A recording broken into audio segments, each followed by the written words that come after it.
Ito mainit na balita.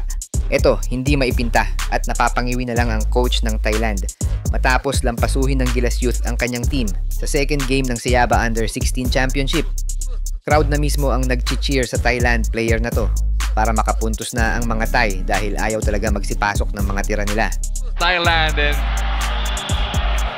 it is getting louder and louder. Oh, and finally, Thailand. Ito na ang second win ni Coach L.A. Tenorio na sinuportahan ng kanyang mga kaibigan at pati si coach team ay present para panoorin ang game ng kanyang general.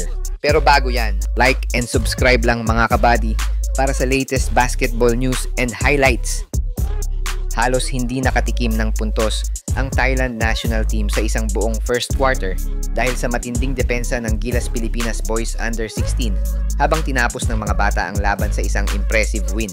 Sa pangunguna ni Coach L.A. Tenorio, pinanatili ng Batang Gilas ang kanilang malinis na kartada sa 2025 FIBA Under-16 Asia Cup Sayaba Qualifiers matapos ang 87-42 na panalo kontra Thailand kahapon sa Brenzy Guiao Sports Complex. Umiskor ng 16 points si Carl De Los Reyes at may kasamang 9 na rebounds at 2 assists para pangunahan ng Pilipinas. Sumunod si Prince Carino na may 15 points habang nag-ambag naman ng 12 si Evarain Cruz at 10 naman si Nixon Cabanero. Bumagsak agad ang ulan ng puntos para sa Gilas sa unang quarter habang kinandado nila ang opensa ng Thailand.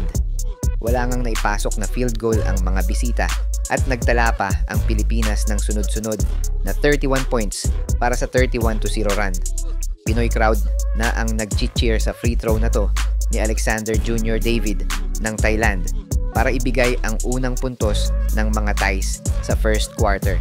Medyo nakabawi ang Thailand sa second quarter at na-outscore pa ang Gilas 19-16 pero hindi rin nagtagal at bumalik sa kontrol ang Pilipinas.